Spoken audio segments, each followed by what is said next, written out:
2018 നടന്ന secretariat assistant പരീക്ഷയുടെ ചോദ്യോത്തരങ്ങളും അനുബന്ധ വിവരങ്ങളുമാണ് ഈ വീഡിയോയിൽ ഉൾപ്പെടുത്തിയിരിക്കുന്നത്. ആദ്യത്തെ ചോദ്യം: the concept of single citizenship has been adopted from which country? The concept of single citizenship has been adopted from which country? Answer: UK. Answer: UK. Indian ഭരണഘടന കടമെടുത്ത ആശയങ്ങൾ. 1935 ഗവൺമെൻറ് ഓഫ് ഇന്ത്യ ആക്ടിൽ നിന്നും കടമെടുത്തിരിക്കുന്ന ആശയങ്ങൾ. 1935 ഗവൺമെൻറ് ഓഫ് ഇന്ത്യ ആക്ടിൽ നിന്നും കടമെടുത്തിരിക്കുന്ന ആശയങ്ങൾ: federal സംവിധാനം, ഗവർണറുടെ office, public service commission, കേന്ദ്ര ഗവൺമെൻറ്റിൻ്റെ ദ്വിഭരണ സംവിധാനം. ഗവൺമെൻറ് ഓഫ് ഇന്ത്യ ആക്ടിൽ നിന്നും കടമെടുത്തിരിക്കുന്നവ: ഫെഡറൽ സംവിധാനം, ഗവർണറുടെ ഓഫീസ്, കേന്ദ്ര ഗവൺമെൻറ്റിൻ്റെ ദ്വിഭരണ സംവിധാനം, പബ്ലിക് സർവീസ് കമ്മീഷൻ. അമേരിക്കൻ ഭരണഘടനയിൽ നിന്നും കടം കൊണ്ടിരിക്കുന്നവ: അമേരിക്കൻ ഭരണഘടനയിൽ നിന്നും കടം കൊണ്ടിരിക്കുന്നവ: ആമുഖം, എഴുതപ്പെട്ട ഭരണഘടന, മൗലികാവകാശങ്ങൾ, സ്വതന്ത്ര നീതിന്യായ വ്യവസ്ഥ, ജുഡീഷ്യൽ റിവ്യൂ, പ്രസിഡൻറ്റിൻ്റെ ഇംപീച്ച്മെൻറ്റ്, ഉപരാഷ്ട്രപതിയുടെ ചുമതലകൾ, സുപ്രീം കോടതി, ഹൈക്കോടതി ചീഫ് ജസ്റ്റിസുമാരുടെ ഇംപീച്ച്മെൻറ്റ്, നിയമത്തിനു മുന്നിൽ തുല്യത, രാഷ്ട്രത്തലവന് പ്രസിഡൻറ്റ് എന്ന പേര്, പ്രസിഡൻറ്റ് സായുധ സേനകളുടെ തലവൻ, ഉപരാഷ്ട്രപതി ഉപരിസഭയുടെ എക്സ് ഒഫീഷ്യോ ചെയർമാൻ, സംസ്ഥാനങ്ങളെ പ്രതിനിധാനം ചെയ്യുന്ന ഉപരിസഭ അഥവാ രാജ്യസഭ എന്നിവയാണ് അമേരിക്കൻ ഭരണഘടനയിൽ നിന്നും കടമെടുത്ത ആശയങ്ങൾ. ബ്രിട്ടീഷ് ഭരണഘടനയിൽ നിന്നും കടമെടുത്ത ആശയങ്ങൾ: നിയമവാഴ്ച, ഏക പൗരത്വം, നിയമനിർമ്മാണ സംവിധാനം, പ്രധാനമന്ത്രിയും മന്ത്രിസഭയും, ജനാധിപത്യ സംവിധാനം, തിരഞ്ഞെടുപ്പ് സംവിധാനം, ദ്വിമണ്ഡല നിയമനിർമ്മാണ സഭ, സ്പീക്കറുടെ അധികാരം, CAGയുടെ ഓഫീസ്, റിട്ടുകൾ, ക്യാബിനറ്റ് സമ്പ്രദായം എന്നിവ. അയർലൻഡിലെ ഭരണഘടനയിൽ നിന്നും കടമെടുത്തിരിക്കുന്നവ: രാഷ്ട്രപതിയുടെ തിരഞ്ഞെടുപ്പ് സംവിധാനം, രാജ്യസഭയിലേക്ക് അംഗങ്ങളെ നാമനിർദ്ദേശം ചെയ്യൽ, മാർഗനിർദ്ദേശക തത്വങ്ങൾ. രാഷ്ട്രപതിയുടെ തിരഞ്ഞെടുപ്പ് സംവിധാനം, രാജ്യസഭയിലേക്ക് അംഗങ്ങളെ നാമനിർദ്ദേശം ചെയ്യുന്നത്, മാർഗനിർദ്ദേശക തത്വങ്ങൾ. കനേഡിയൻ ഭരണഘടനയിൽ നിന്നും കടമെടുത്തിരിക്കുന്ന ആശയങ്ങൾ. കാനഡയുടെ ഭരണഘടനയിൽ നിന്നും കടമെടുത്തിരിക്കുന്ന ആശയങ്ങൾ: ഒരു കേന്ദ്രത്തിലധിഷ്ഠിതമായ ഒരു കൂട്ടം സംസ്ഥാനങ്ങൾ, യൂണിയൻ ലിസ്റ്റ്, സ്റ്റേറ്റ് ലിസ്റ്റ്, പരമാധികാരം കേന്ദ്രത്തിൽ നിക്ഷിപ്തം, ഗവർണറുടെ നിയമനം, സുപ്രീം കോടതിയുടെ ഉപദേശാധികാരം, അവശിഷ്ടാധികാരം എന്നിവയാണ് കനേഡിയൻ ഭരണഘടനയിൽ നിന്നും കടമെടുത്തിരിക്കുന്ന ആശയങ്ങൾ. ഫ്രാൻസിൻ്റെ ഭരണഘടനയിൽ നിന്നും കടമെടുത്തിരിക്കുന്ന ആശയങ്ങൾ: സ്വാതന്ത്ര്യം, സമത്വം, സാഹോദര്യം എന്നിവ. റിപ്പബ്ലിക് എന്ന ആശയവും ഫ്രഞ്ച് ഭരണഘടനയിൽ നിന്നാണ് കടമെടുത്തിരിക്കുന്നത്. ദക്ഷിണാഫ്രിക്കയുടെ ഭരണഘടനയിൽ നിന്നും കടമെടുത്തിരിക്കുന്നവ: രാജ്യസഭയിലെ അംഗങ്ങളുടെ തിരഞ്ഞെടുപ്പ്, ഭരണഘടനയുടെ ഭേദഗതി എന്നിവ. ഓസ്ട്രേലിയൻ ഭരണഘടനയിൽ നിന്നും കടമെടുത്തിരിക്കുന്ന ആശയങ്ങൾ: പാർലമെൻറ്റിൻ്റെ സംയുക്ത സമ്മേളനം, വ്യവസായ വാണിജ്യങ്ങൾക്കുള്ള സ്വാതന്ത്ര്യം, കൺകറൻ്റ് ലിസ്റ്റ് എന്നിവയാണ്.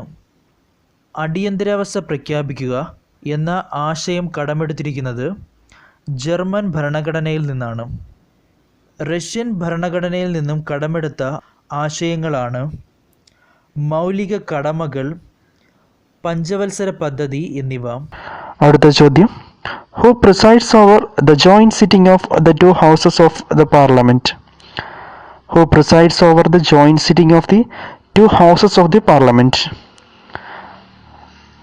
ഉത്തരം സ്പീക്കർ.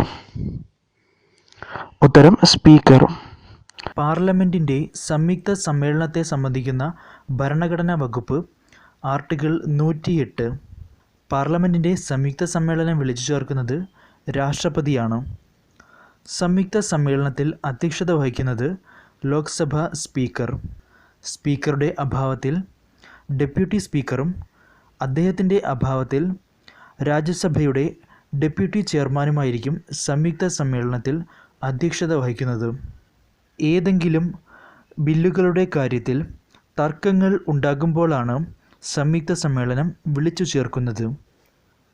സംയുക്ത സമ്മേളനത്തിന് അധ്യക്ഷത വഹിച്ച ആദ്യ സ്പീക്കർ എം.എ. അയ്യങ്കാർ. സംയുക്ത സമ്മേളനത്തിൽ 3 ബില്ലുകളാണ് ഇതുവരെ പാസ്സായിട്ടുള്ളത്. 1961 സ്ത്രീധന നിരോധന നിയമവും 1978 ബാങ്കിംഗ് സേവന കമ്മീഷൻ ബില്ലും 2002 പോട്ട ബില്ലുമാണ് സംയുക്ത സമ്മേളനത്തിലെ 3 ബില്ലുകൾ. Name the President of the Constituent Assembly of India. Name the President of the Constituent Assembly of India.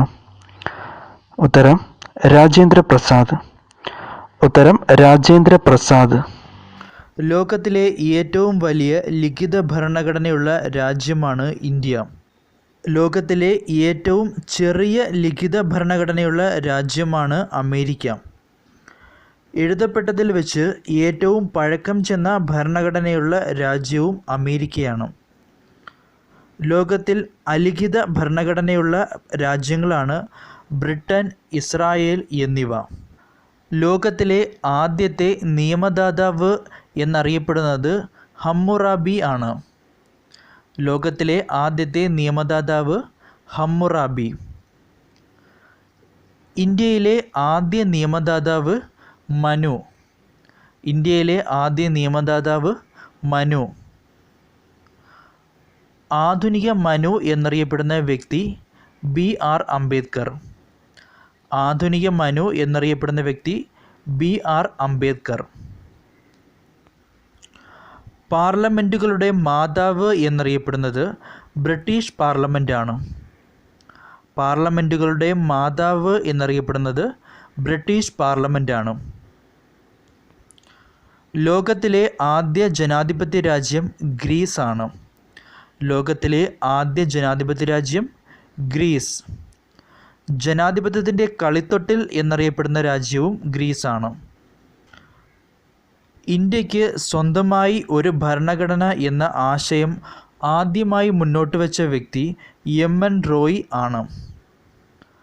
ഇന്ത്യക്ക് സ്വന്തമായി ഒരു ഭരണഘടന എന്ന ആശയം ആദ്യമായി മുന്നോട്ട് വച്ച വ്യക്തി എം.എൻ. റോയ്. ജനകീയാസൂത്രണത്തിൻ്റെ പിതാവ് എന്ന് അറിയപ്പെടുന്ന വ്യക്തിയും എം.എൻ. റോയ് ആണ്. ജനകീയാസൂത്രണത്തിൻ്റെ പിതാവ് എന്നറിയപ്പെടുന്ന വ്യക്തിയും എം.എൻ. റോയ് ആണ്. ഇദ്ദേഹത്തിൻ്റെ പ്രധാന കൃതിയാണ് India in transition. India in transition. ഭരണഘടനാ നിയമനിർമ്മാണ സഭ രൂപീകൃതമായത് 1946 ഡിസംബർ 6. ഭരണഘടനാ നിയമനിർമ്മാണ സഭയുടെ ആദ്യ യോഗം ചേർന്നത് 1946 ഡിസംബർ 9. ആദ്യ സമ്മേളനം ചേർന്നത് പാർലമെൻറ്റിൻ്റെ സെൻട്രൽ ഹാളിൽ വെച്ചാണ്. ഭരണഘടനാ നിയമനിർമ്മാണ സഭയുടെ ആദ്യ സമ്മേളനത്തിൽ പങ്കെടുത്തവരുടെ എണ്ണം 207. ഭരണഘടനാ നിയമനിർമ്മാണ സഭയുടെ ആദ്യ സമ്മേളനത്തിൽ പങ്കെടുത്തവർ 207. ഇതിൽ വനിതകളുടെ എണ്ണം 9. ഭരണഘടനാ നിയമനിർമ്മാണ സഭയെ ആദ്യമായി അഭിസംബോധന ചെയ്തത് ജെ.ബി. കൃപലാനി. ഭരണഘടനാ നിയമനിർമ്മാണ സഭയെ ആദ്യമായി അഭിസംബോധന ചെയ്തത് ജെ.ബി. കൃപലാനി. ആദ്യ സമ്മേളനത്തിൻ്റെ താൽക്കാലിക അധ്യക്ഷനായി തിരഞ്ഞെടുത്തത് ഡോക്ടർ സച്ചിദാനന്ദ സിൻഹയെ. ആദ്യ സമ്മേളനത്തിൻ്റെ താൽക്കാലിക അധ്യക്ഷൻ ഡോക്ടർ സച്ചിദാനന്ദ സിൻഹ. ഭരണഘടനാ നിർമ്മാണ സമിതിയിൽ 17 മലയാളികൾ ഉണ്ടായിരുന്നു. ഇതിൽ 3 പേർ സ്ത്രീകളായിരുന്നു. ഭരണഘടനാ നിയമനിർമ്മാണ സഭയിൽ പങ്കെടുത്ത മലയാളികളായ സ്ത്രീകൾ ആനി മസ്ക്രീൻ, ദാക്ഷായണി വേലായുധൻ, അമ്മു സ്വാമിനാഥൻ എന്നിവരായിരുന്നു. ഭരണഘടനാ നിർമ്മാണ സമിതിയുടെ സ്ഥിരം അധ്യക്ഷനായി ഡോക്ടർ ബി രാജേന്ദ്ര പ്രസാദിനെ 1946 ഡിസംബർ 11 തിരഞ്ഞെടുത്തു. സമിതിയുടെ ഉപാധ്യക്ഷനായി HC മുഖർജിയെയും തിരഞ്ഞെടുത്തു. ഭരണഘടനാ നിയമനിർമ്മാണ സമിതിയുടെ നിയമോപദേശകനായി തിരഞ്ഞെടുത്തത് സർ BN റാവുവിനെയാണ്. ഭരണഘടനാ നിർമ്മാണ സമിതിയെ ആദ്യമായി അഭിസംബോധന ചെയ്തത് ആചാര്യ JB കൃപലാനിയാണ്. ഭരണഘടനാ നിർമ്മാണ സമിതിയെ ആദ്യമായി അഭിസംബോധന ചെയ്തത് JB കൃപലാനിയാണ്. ഭരണഘടനാ നിർമ്മാണ സമിതിയുടെ ലക്ഷ്യപ്രമേയം ജവഹർലാൽ നെഹ്റു അവതരിപ്പിച്ചത് 1946 ഡിസംബർ 13 ലക്ഷ്യപ്രമേയം അംഗീകരിക്കപ്പെട്ടത് 1947 ജനുവരി 22 ഭരണഘടനാ നിർമ്മാണ സമിതി 1947 ജൂലൈ 22 ദേശീയ പതാക അംഗീകരിച്ചു. ഭരണഘടനാ നിർമ്മാണ സമിതി 1947 ജൂലൈ 22 ദേശീയ പതാക അംഗീകരിച്ചു. ഭരണഘടനാ നിർമ്മാണ സമിതിയിൽ ആകെ 389 അംഗങ്ങളാണ് ഉണ്ടായിരുന്നത്. എന്നാൽ മുസ്ലിം ലീഗ് പിന്മാറിയതോടുകൂടി അംഗങ്ങളുടെ എണ്ണം 299 ആയി കുറയുകയായിരുന്നു. ഭരണഘടനാ നിർമ്മാണ സമിതിയിൽ കൊച്ചിയെ പ്രതിനിധീകരിച്ചത് പനമ്പള്ളി ഗോവിന്ദമേനോനായിരുന്നു. മറ്റൊരു മലയാളിയായ ഡോക്ടർ ജോൺ മത്തായി പ്രതിനിധീകരിച്ചത് യുണൈറ്റഡ് പ്രൊവിൻസിനെയാണ്. അടുത്ത ചോദ്യം. By which Constitution Amendment Act was the voting age lowered from 21 years to 18 years? By which Constitutional Amendment Act was the voting age lowered from 21 years to 18 years? ഉത്തരം 61st Amendment Act of 1988. 61st Amendment Act of 1988. ഒന്നാം ഭരണഘടനാ ഭേദഗതി നിയമം വർഷം 1951. ഒന്നാം ഭരണഘടനാ ഭേദഗതി നിയമം വർഷം 1951. ഭൂപരിഷ്കരണ നിയമം കൊണ്ടുവന്നു. ഭൂപരിഷ്കരണ നിയമം കൊണ്ടുവന്നു. ഇന്ത്യൻ ഭരണഘടനയിൽ 9ാം പട്ടിക കൂട്ടിച്ചേർത്തു. ഇന്ത്യൻ ഭരണഘടനയിൽ 9ാം പട്ടിക കൂട്ടിച്ചേർത്തു. അടുത്തത് 7ാം ഭരണഘടനാ ഭേദഗതി നിയമം. 7ാം ഭരണഘടനാ ഭേദഗതി നിയമം പാസാക്കിയ വർഷം 1956. 1956. ഭാഷാടിസ്ഥാനത്തിൽ സംസ്ഥാനങ്ങളെ പുനഃസംഘടിപ്പിച്ചു. ഭാഷാടിസ്ഥാനത്തിൽ സംസ്ഥാനങ്ങളെ പുനഃസംഘടിപ്പിച്ചു. സംസ്ഥാനങ്ങളുടെ പുനഃസംഘടനയ്ക്ക് ഒരു സംസ്ഥാന പുനഃസംഘടനാ കമ്മീഷനെ 1953 നിയമിക്കുകയും ആ കമ്മീഷൻ്റെ നിർദ്ദേശപ്രകാരം 14 സംസ്ഥാനങ്ങൾ ഭാഷാടിസ്ഥാനത്തിൽ രൂപവത്കരിക്കുകയും ചെയ്തു. പുതിയ ഹൈക്കോടതികളുടെ രൂപീകരണത്തിനുള്ള വ്യവസ്ഥകളും ജനസംഖ്യാ വ്യതിയാനത്തിനനുസരിച്ച് ലോക്സഭയിലെ അംഗങ്ങളുടെ എണ്ണത്തിൽ മാറ്റം വരുത്തുവാനും ഈ ഭേദഗതി ശുപാർശ ചെയ്യുന്നു. ഇതിനോടൊപ്പം തന്നെ രാജപ്രമുഖ് എന്ന പദവി നിർത്തലാക്കി. 7ാം ഭരണഘടനാ ഭേദഗതി നിയമത്തിലൂടെ തന്നെ രാജപ്രമുഖ് എന്ന പദവി നിർത്തലാക്കി. അടുത്തത് 9ാം ഭരണഘടനാ ഭേദഗതി നിയമം. 9ാം ഭരണഘടനാ ഭേദഗതി നിയമം വർഷം 1960. 1958 ഇന്ത്യ പാകിസ്ഥാൻ അതിർത്തി തർക്കം പരിഹരിച്ചതിനെ തുടർന്ന് കരാർ പ്രകാരം ഇന്ത്യ ചില പ്രദേശങ്ങൾ പാകിസ്ഥാന് നൽകാൻ വ്യവസ്ഥ ചെയ്തു. 1958 ഇന്ത്യ പാകിസ്ഥാൻ അതിർത്തി തർക്കം പരിഹരിച്ചതിനെ തുടർന്നുള്ള കരാർ പ്രകാരം ഇന്ത്യ ചില പ്രദേശങ്ങൾ പാകിസ്ഥാന് നൽകാൻ വ്യവസ്ഥ ചെയ്തു. അടുത്തത് 10ാം ഭരണഘടനാ ഭേദഗതി വർഷം 1961.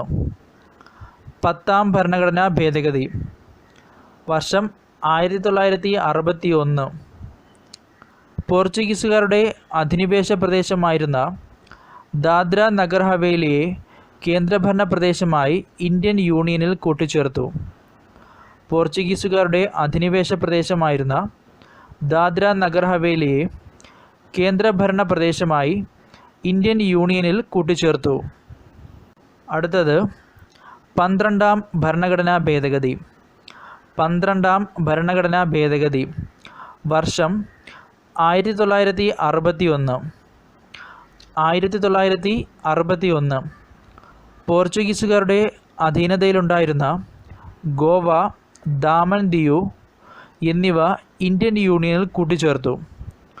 പോർച്ചുഗീസുകാരുടെ അധീനതയിലുണ്ടായിരുന്ന ഗോവ, ദാമൻ ദിയു എന്നിവ ഇന്ത്യൻ യൂണിയനിൽ കൂട്ടിച്ചേർത്തു. അടുത്തത് 13ാം ഭരണഘടനാ ഭേദഗതി.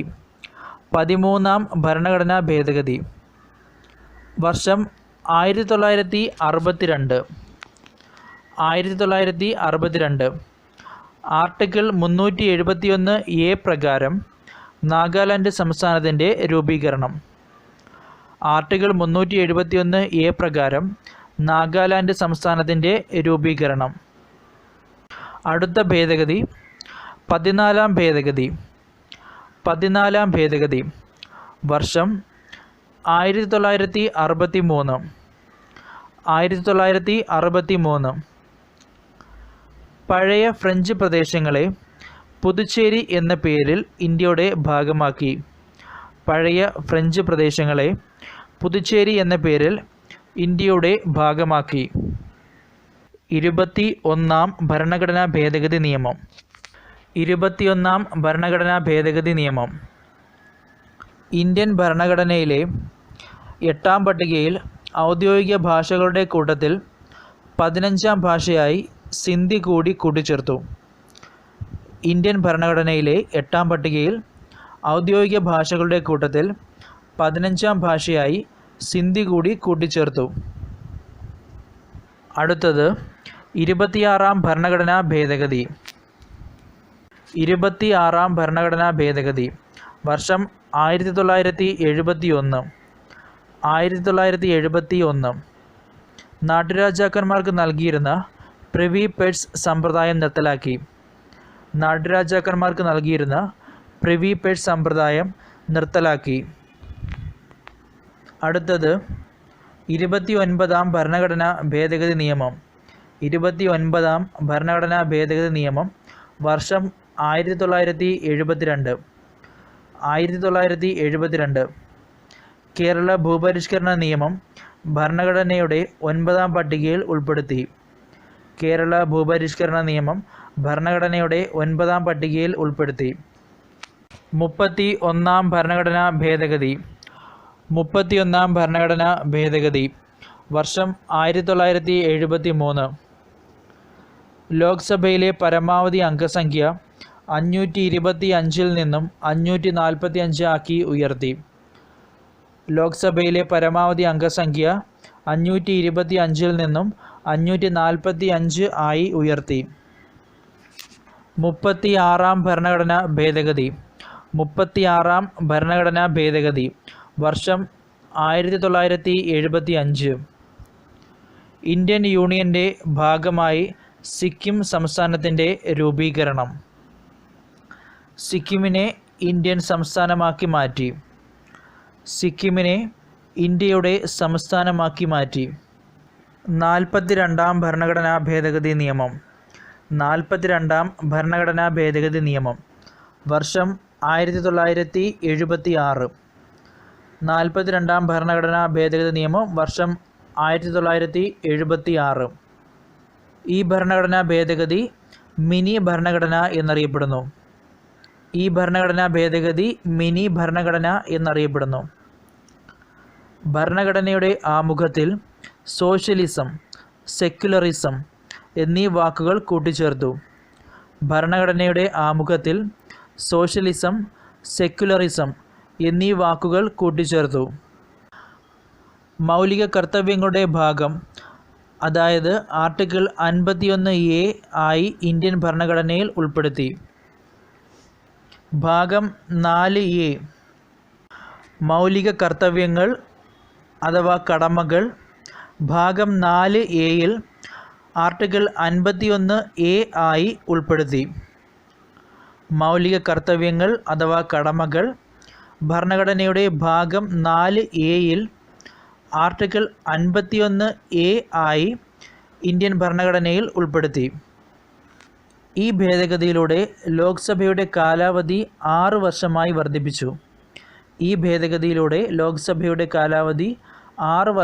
വർദ്ധിപ്പിച്ചു. വിദ്യാഭ്യാസം എന്ന വിഷയം സ്റ്റേറ്റ് ലിസ്റ്റിൽ നിന്നും കൺകറൻറ്റ് ലിസ്റ്റിലേക്ക്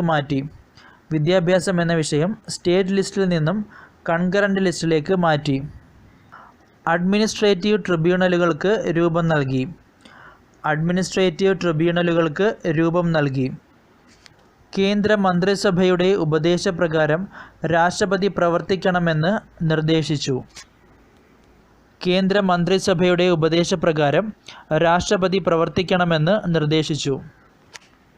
ഇന്ത്യയിൽ ഏതു ഭാഗത്തും അടിയന്തരാവസ്ഥ പ്രഖ്യാപിക്കാനുള്ള അധികാരം രാഷ്ട്രപതിക്ക്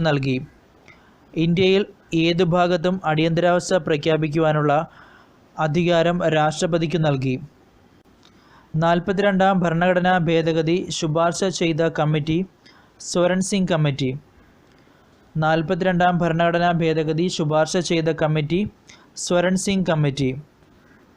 അടുത്തത് 44ാം ഭരണഘടനാ ഭേദഗതി നിയമം. 44ാം ഭരണഘടനാ ഭേദഗതി നിയമം വർഷം 1978. 42ാം ഭരണഘടനാ ഭേദഗതി നിയമപ്രകാരം നടപ്പാക്കിയ ചില പ്രധാന കാര്യങ്ങൾ ഇതിൽ റദ്ദു ചെയ്തു. 42ാം ഭരണഘടനാ ഭേദഗതി പ്രകാരം നടപ്പാക്കിയ ചില പ്രധാന കാര്യങ്ങൾ 44ാം ഭരണഘടനാ ഭേദഗതി റദ്ദു ചെയ്തു. ലോക്സഭയുടെയും സംസ്ഥാന നിയമസഭകളുടെയും കാലാവധി 5 വർഷമാക്കി. 6 വർഷത്തിൽ നിന്നും 5 വർഷമാക്കി. ഭരണഘടനയുടെ ഭാഗം 3-ൽ ആർട്ടിക്കിൾ 31-ൽ ഉൾപ്പെട്ടിരുന്ന സ്വത്തവകാശം മൗലികാവകാശങ്ങളുടെ പട്ടികയിൽ നിന്നും ഒഴിവാക്കി. അനുച്ഛേദം 300A പ്രകാരം ഒരു നിയമപരമായ അവകാശമാക്കി മാറ്റി. ഭരണഘടനയുടെ ഭാഗം 3-ൽ ആർട്ടിക്കിൾ 31-ൽ ഉൾപ്പെട്ടിരുന്ന സ്വത്തവകാശം മൗലികാവകാശങ്ങളുടെ പട്ടികയിൽ നിന്നും ഒഴിവാക്കി. ആർട്ടിക്കിൾ 300A-യിൽ ഒരു നിയമപരമായ അവകാശമാക്കി. ഭരണഘടനയുടെ 352-ാം വകുപ്പിൽ ആഭ്യന്തര കലാപം എന്ന പദം ഒഴിവാക്കി സായുധ വിപ്ലവം അല്ലെങ്കിൽ ആംഡ് റിബലിയൻ എന്ന പദം എഴുതി ചേർത്തു. ഭരണഘടനയുടെ 352-ാം വകുപ്പിൽ ആഭ്യന്തര കലാപം എന്ന പദം ഒഴിവാക്കി സായുധ വിപ്ലവം അല്ലെങ്കിൽ ആംഡ് റിബലിയൻ എന്ന പദം എഴുതി ചേർത്തു. ദേശീയ അടിയന്തരാവസ്ഥ കാലത്ത് ആർട്ടിക്കിൾ 20, 21 എന്നിവ റദ്ദു ചെയ്യാൻ കഴിയില്ല എന്ന് വ്യവസ്ഥ ചെയ്തു. ദേശീയ അടിയന്തരാവസ്ഥ കാലത്ത് ആർട്ടിക്കിൾ 20, 21 എന്നിവ റദ്ദു ചെയ്യാൻ കഴിയില്ല എന്ന് വ്യവസ്ഥ ചെയ്തു. അടുത്തത് 52ാം ഭരണഘടനാ ഭേദഗതി നിയമം. 52ാം ഭരണഘടനാ ഭേദഗതി നിയമം വർഷം 1985. കൂറുമാറ്റ നിരോധന നിയമം കൊണ്ടുവന്നു.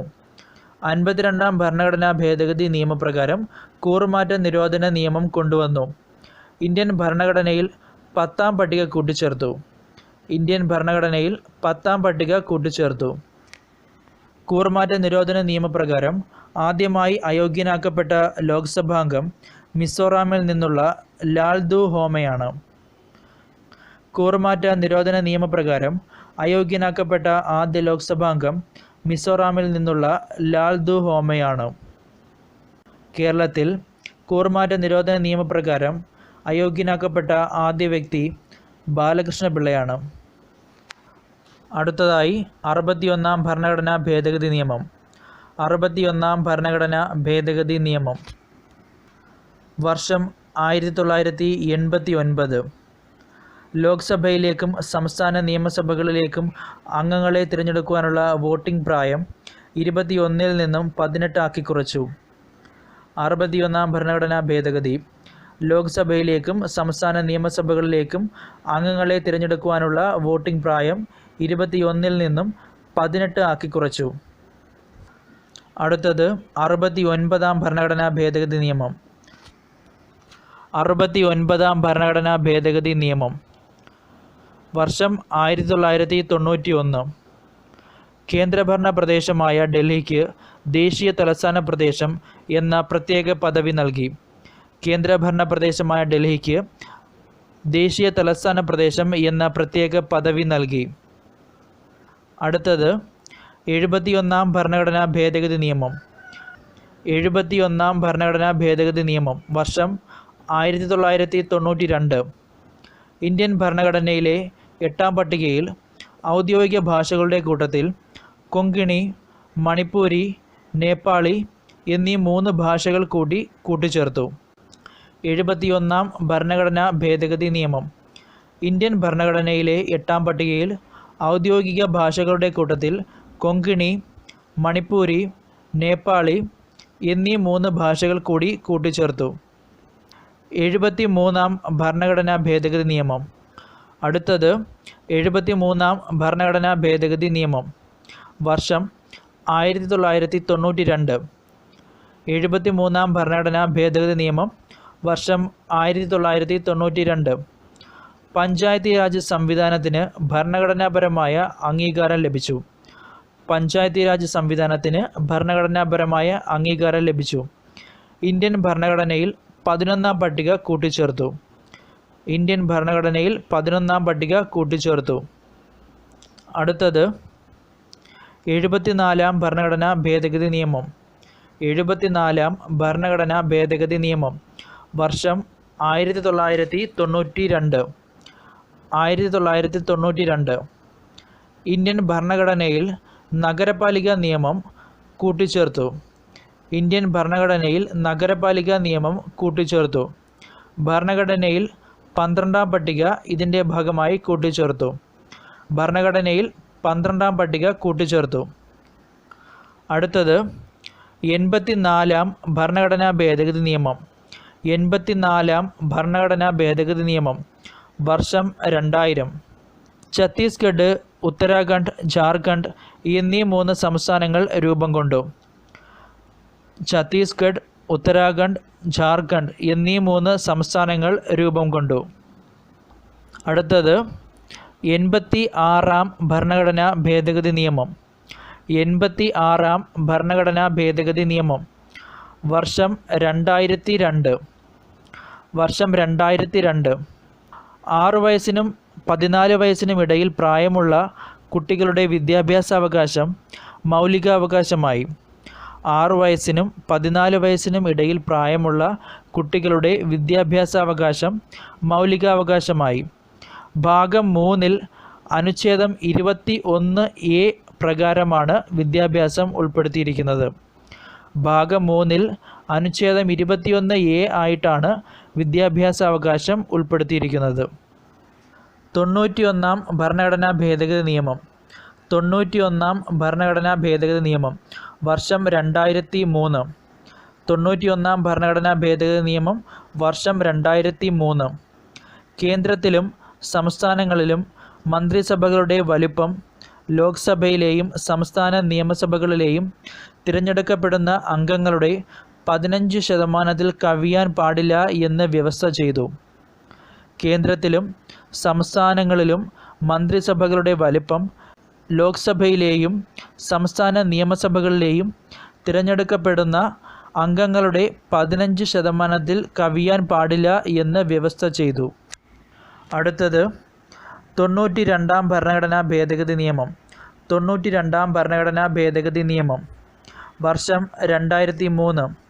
2003. ഇന്ത്യൻ ഭരണഘടനയിലെ 8-ാം പട്ടികയിൽ 4 ഭാഷകൾ കൂടി കൂട്ടിച്ചേർത്തു. ഇന്ത്യൻ ഭരണഘടനയുടെ 8-ാം പട്ടികയിൽ ബോഡോ, ഡോഗ്രി, മൈഥിലി, സന്താലി എന്നീ 4 ഭാഷകൾ കൂടി കൂട്ടിച്ചേർത്തു. ഇന്ത്യൻ ഭരണഘടനയുടെ 8-ാം പട്ടികയിൽ 4 ഭാഷകൾ കൂടി കൂട്ടിച്ചേർത്തു. അടുത്തത് 95-ാം ഭരണഘടനാ ഭേദഗതി നിയമം. 95-ാം ഭരണഘടനാ ഭേദഗതി നിയമം വർഷം 2010. ഇന്ത്യൻ ഭരണഘടനയിലെ 334-ാം അനുച്ഛേദത്തിൽ ഭേദഗതി വരുത്തി. ലോക്സഭയിലും സംസ്ഥാന നിയമസഭകളിലും പട്ടികജാതി പട്ടികവർഗ സമുദായത്തിൽപ്പെട്ടവർക്കുള്ള സംവരണം 2020 വരെ ദീർഘിപ്പിച്ചു. ഇന്ത്യൻ ഭരണഘടനയിലെ 334 അനുച്ഛേദത്തിൽ ഭേദഗതി വരുത്തി. ലോക്സഭയിലെയും സംസ്ഥാന നിയമസഭകളിലും പട്ടികജാതി പട്ടികവർഗ സമുദായങ്ങളിൽപ്പെട്ടവർക്കുള്ള സംവരണം 2020 വരെ ദീർഘിപ്പിച്ചു. അടുത്തത് 96 ഭരണഘടനാ ഭേദഗതി നിയമം. 96 ഭരണഘടനാ ഭേദഗതി നിയമം വർഷം 2011. ഇന്ത്യൻ ഭരണഘടനയിലെ 8-ാം പട്ടികയിൽ ഭേദഗതി വരുത്തി. ഇന്ത്യൻ ഭരണഘടനയുടെ 8-ാം പട്ടികയിൽ ഭേദഗതി വരുത്തി. ഒഡീഷയിലെ ഭാഷയായ ഒറിയയെ ഒഡിയ എന്ന് പുനർനാമകരണം ചെയ്തു. ഒഡീഷയിലെ ഭാഷയായ ഒറിയയെ ഒഡിയ എന്ന് പുനർനാമകരണം ചെയ്തു.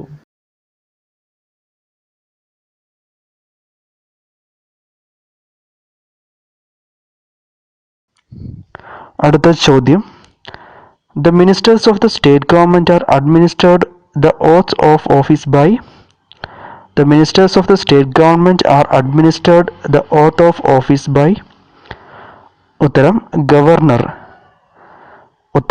ഗവർണർ.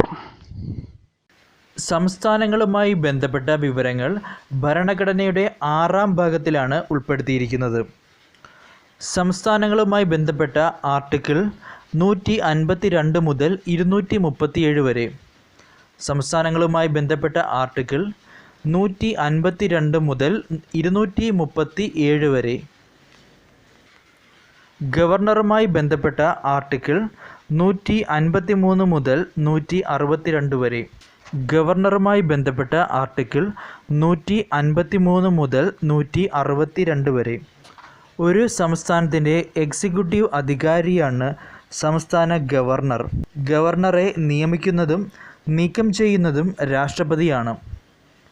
ഗവർണറെ നിയമിക്കുന്നതും നീക്കം ചെയ്യുന്നതും രാഷ്ട്രപതിയാണ്. 35 വയസ്സ് തികഞ്ഞ ഏതൊരു ഇന്ത്യൻ പൗരനും ഗവർണറാകാൻ യോഗ്യനാണ്. 35 വയസ്സ് തികഞ്ഞ ഏതൊരു ഇന്ത്യൻ പൗരനും ഗവർണറാകാൻ യോഗ്യനാണ്. ഒരു ഗവർണർക്ക് ഒന്നിൽ കൂടുതൽ സംസ്ഥാനങ്ങളുടെ ചുമതല ഒരേ സമയം വഹിക്കാവുന്നതാണ്. ഒരു ഗവർണർക്ക് ഒന്നിൽ കൂടുതൽ സംസ്ഥാനങ്ങളുടെ ചുമതല ഒരേ സമയം വഹിക്കാവുന്നതാണ്. മുഖ്യമന്ത്രിയെയും മറ്റ് മന്ത്രിമാരെയും നിയമിക്കുന്നത് ഗവർണറാണ്. കൂടാതെ അഡ്വക്കേറ്റ് ജനറൽ, സംസ്ഥാന പബ്ലിക് സർവീസ് കമ്മീഷൻ അംഗങ്ങൾ, സർവകലാശാല വൈസ് ചാൻസലർമാർ തുടങ്ങിയവരെയും നിയമിക്കുന്നത് സംസ്ഥാന ഗവർണറാണ്. ഹൈക്കോടതിക്ക് താഴെയുള്ള കോടതികളിലെ ജഡ്ജിമാരെ നിയമിക്കുന്നതും ഗവർണറാണ്. ആർട്ടിക്കിൾ 333 പ്രകാരം നിയമസഭകളിൽ ആംഗ്ലോ ഇന്ത്യൻ പ്രതിനിധിയെ ഗവർണർ നാമനിർദ്ദേശം ചെയ്യുന്നു. ആർട്ടിക്കിൾ 333 പ്രകാരം നിയമസഭകളിൽ ആംഗ്ലോ ഇന്ത്യൻ പ്രതിനിധിയെ ഗവർണർ നാമനിർദ്ദേശം ചെയ്യുന്നു. ഗവർണർക്ക് സത്യപ്രതിജ്ഞാ വാചകം ചൊല്ലിക്കൊടുക്കുന്നത് ഹൈക്കോടതി ചീഫ് ജസ്റ്റിസാണ്. ഗവർണർക്ക് സത്യപ്രതിജ്ഞാ വാചകം ചൊല്ലിക്കൊടുക്കുന്നത് ഹൈക്കോടതി ചീഫ് ജസ്റ്റിസാണ്. ഗവർണർ നിലവിലില്ലാത്ത അവസ്ഥകളിൽ ആ സ്ഥാനം വഹിക്കുന്നത് ഹൈക്കോടതി ചീഫ് ജസ്റ്റിസാണ്.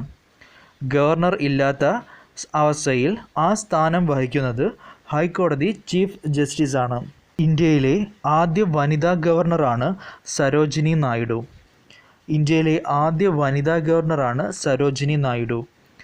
ഗവർണർ പദവിയിൽ നിന്നും രാജിവെച്ച ആദ്യ വ്യക്തിയും സരോജിനി നായിഡു ആണ്.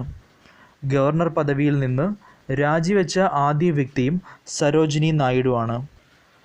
കേരളത്തിലെ ആദ്യ ഗവർണർ ബി രാമകൃഷ്ണ റാവു ആണ്. കേരളത്തിലെ ആദ്യ ഗവർണർ ബി രാമകൃഷ്ണ റാവു ആണ്. കേരള സംസ്ഥാനം രൂപീകൃതമായപ്പോൾ കേരളത്തിലെ ഗവർണറായിരുന്നത് PS റാവു. കേരള സംസ്ഥാനം രൂപീകൃതമായപ്പോൾ കേരളത്തിലെ ഗവർണറായിരുന്നത് PS റാവു. അദ്ദേഹം ആക്ടിംഗ് ഗവർണറായിരുന്നു. ഗവർണർ പദവി വഹിച്ച ആദ്യ മലയാളി വനിതയാണ് justice EM Fathima Beevi. Governor പദവി വഹിച്ച ആദ്യ മലയാളി വനിതയാണ് ജസ്റ്റിസ് എം ഫാത്തിമ ബീവി. കേരളത്തിൻ്റെ ഗവർണർ സ്ഥാനം വഹിച്ച ആദ്യ വനിതയാണ് ജ്യോതി വെങ്കിടാചലം. കേരളത്തിൽ ഗവർണർ സ്ഥാനം വഹിച്ച വനിതയാണ് ജ്യോതി വെങ്കിടാചലം. കേരളത്തിൻ്റെ ഗവർണർ സ്ഥാനം വഹിച്ച മലയാളി വി വിശ്വനാഥൻ. കേരളത്തിൻ്റെ ഗവർണർ സ്ഥാനം വഹിച്ച മലയാളി വി വിശ്വനാഥൻ. സംസ്ഥാന മന്ത്രിസഭയുമായി ബന്ധപ്പെട്ട ആർട്ടിക്കിൾ 164, 165. സംസ്ഥാന മന്ത്രിസഭയുമായി ബന്ധപ്പെട്ട ആർട്ടിക്കിളുകൾ 164, 165. സംസ്ഥാന മന്ത്രിസഭയുടെ തലവൻ മുഖ്യമന്ത്രിയായിരിക്കും. സംസ്ഥാന മന്ത്രിസഭയുടെ തലവൻ മുഖ്യമന്ത്രിയാണ്. മുഖ്യമന്ത്രിയുടെ അധികാരങ്ങളെക്കുറിച്ച് പ്രതിപാദിക്കുന്ന ഭരണഘടനാ വകുപ്പ് ആർട്ടിക്കിൾ 167. മുഖ്യമന്ത്രിയുടെ അധികാരങ്ങളെക്കുറിച്ച് പ്രതിപാദിക്കുന്ന ഭരണഘടനാ വകുപ്പ് ആർട്ടിക്കിൾ 167. അടുത്ത ചോദ്യം. The President of India can be impeached for violation of the Constitution via which article? The President of India can be impeached for violation of the Constitution via which article? Answer Article 61. Answer Article 61. Article 61. രാഷ്ട്രപതിയുമായി ബന്ധപ്പെട്ട ആർട്ടിക്കിളുകൾ article 52 മുതൽ 151 വരെ. രാഷ്ട്രപതിയെപ്പറ്റി നിർവചിക്കുന്നത് article 52-ലാണ്. രാഷ്ട്രപതിയുടെ ഔദ്യോഗിക വസതിയാണ് രാഷ്ട്രപതി ഭവൻ. രാഷ്ട്രപതിയുടെ ദക്ഷിണേന്ത്യയിലെ വസതി രാഷ്ട്രപതി നിലയം. ഇത് ഹൈദരാബാദിലാണ്. ബ്രിട്ടീഷ് ഭരണകാലത്ത് വൈസ്രോയിയുടെ വേനൽക്കാല വസതിയായിരുന്നു രാഷ്ട്രപതി നിവാസ്. രാഷ്ട്രപതി നിവാസ് സ്ഥിതി ചെയ്യുന്നത് ഷിംലയിലാണ്. ഇന്ത്യൻ യൂണിയൻ്റെ പരമാധികാരി എന്നറിയപ്പെടുന്നത് രാഷ്ട്രപതിയാണ്. ഇന്ത്യയുടെ സർവ്വസൈന്യാധിപൻ, പ്രഥമ പൗരൻ, സായുധ സേനാ വിഭാഗങ്ങളുടെ പരമോന്നത മേധാവി എന്നിങ്ങനെയെല്ലാം അറിയപ്പെടുന്നത് രാഷ്ട്രപതിയാണ്.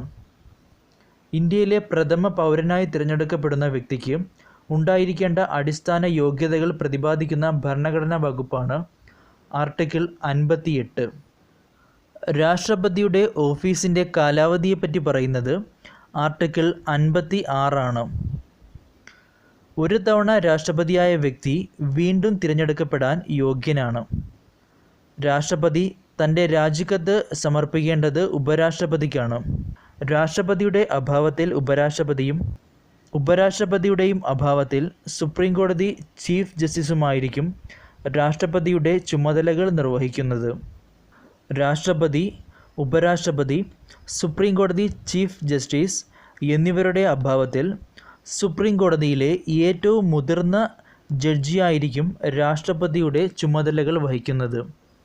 രാഷ്ട്രപതിയുടെ സത്യപ്രതിജ്ഞയും സ്ഥാനാരോഹണവും സംബന്ധിച്ച ആർട്ടിക്കിൾ 60. രാഷ്ട്രപതിയെ പുറത്താക്കുന്ന നടപടി ഇംപീച്ച്മെൻറ്റ് എന്നറിയപ്പെടുന്നു.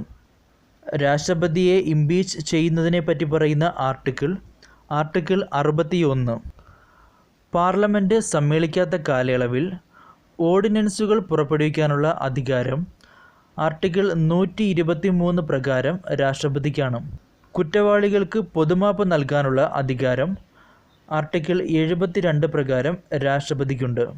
കേന്ദ്ര ക്യാബിനറ്റിൻ്റെ അനുമതിയോടെ അടിയന്തരാവസ്ഥ പ്രഖ്യാപിക്കുന്നതും രാഷ്ട്രപതിയാണ്.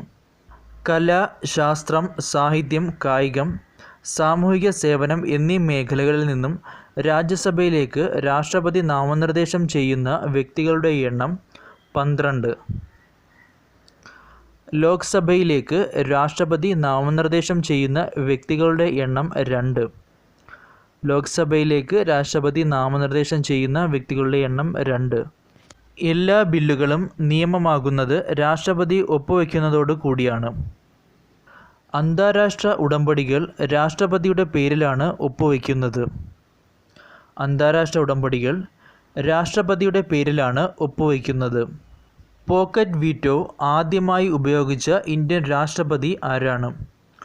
പോക്കറ്റ് വീറ്റോ ആദ്യമായി ഉപയോഗിച്ച ഇന്ത്യൻ രാഷ്ട്രപതി ആരാണ്? ഉത്തരം Giani sale Singh. Giani sale Singh. Parliament അംഗീകരിച്ച ഒരു ഓർഡിനൻസിൻ്റെ കാലാവധി എത്ര മാസമാണ്? പാർലമെൻറ്റ് അംഗീകരിച്ച ഒരു ഓർഡിനൻസിൻ്റെ കാലാവധി എത്ര മാസമാണ്? 6 മാസം. അടുത്ത ചോദ്യം, which of the following is appointed by the governor of a state? Which of the following is appointed by the governor of a state? Options കൊടുത്തിരിക്കുന്നത് finance commission, UPSC, state election commission, inter state council. Finance commission, A finance commission, B UPSC, C state election commission, D inter state council. ഉത്തരം C state election commission. അടുത്ത ചോദ്യം, the jurisdiction of which of the following high courts extends to the union territory of Lakshadweep? The jurisdiction of which of the following high courts extends to the Union Territory of Lakshadweep? ഉത്തരം കേരള. ഉത്തരം കേരള. ഹൈക്കോടതിയും മറ്റ് കോടതികളുമായി ബന്ധപ്പെട്ട article 214 മുതൽ 237 വരെ. ഹൈക്കോടതികളും മറ്റ് കോടതികളുമായി ബന്ധപ്പെട്ട article 214 മുതൽ 237 വരെ. 1862 കൊൽക്കത്തയിൽ ഇന്ത്യയുടെ ആദ്യത്തെ ഹൈക്കോടതി നിലവിൽ വന്നു. 1862 കൊൽക്കത്തയിൽ ഇന്ത്യയിലെ ആദ്യത്തെ ഹൈക്കോടതി നിലവിൽ വന്നു. അസം, അരുണാചൽ പ്രദേശ്, മിസോറാം, നാഗാലാൻഡ് എന്നീ സംസ്ഥാനങ്ങൾ ഗുവാഹത്തി ഹൈക്കോടതിക്ക് കീഴിലാണ്. അസം, അരുണാചൽ പ്രദേശ്, മിസോറാം, നാഗാലാൻഡ് എന്നീ സംസ്ഥാനങ്ങൾ ഗുവാഹത്തി ഹൈക്കോടതിക്ക് കീഴിലാണ്. മുംബൈ ഹൈക്കോടതിക്ക് കീഴിൽ വരുന്ന പ്രദേശങ്ങൾ മഹാരാഷ്ട്ര, ഗോവ, ദാമൻ ആൻഡ് ദിയു, ദാദ്ര നഗർ ഹവേലി.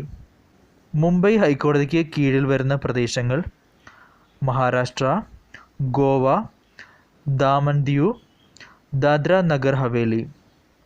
കൊൽക്കത്ത ഹൈക്കോടതിക്ക് കീഴിൽ വരുന്ന പ്രദേശമാണ് ആൻഡമാൻ ആൻഡ് നിക്കോബാർ ദ്വീപുകൾ. കൊൽക്കത്ത ഹൈക്കോടതിക്ക് കീഴിൽ വരുന്ന പ്രദേശമാണ് ആൻഡമാൻ ആൻഡ് നിക്കോബാർ ദ്വീപുകൾ. ചെന്നൈ ഹൈക്കോടതിക്ക് കീഴിലാണ് പുതുച്ചേരി വരുന്നത്. ചെന്നൈ ഹൈക്കോടതിക്ക് കീഴിലാണ് പുതുച്ചേരി ഉൾപ്പെടുന്നത്. കേന്ദ്രഭരണ പ്രദേശമായ ലക്ഷദ്വീപ് കേരള ഹൈക്കോടതിക്ക് കീഴിലാണ്. കേന്ദ്രഭരണ പ്രദേശമായ ലക്ഷദ്വീപ് കേരള ഹൈക്കോടതിക്ക് കീഴിലാണ്. ചണ്ഡീഗഡ് ഹൈക്കോടതിക്ക് കീഴിൽ വരുന്ന സംസ്ഥാനങ്ങളാണ് പഞ്ചാബും ഹരിയാനയും.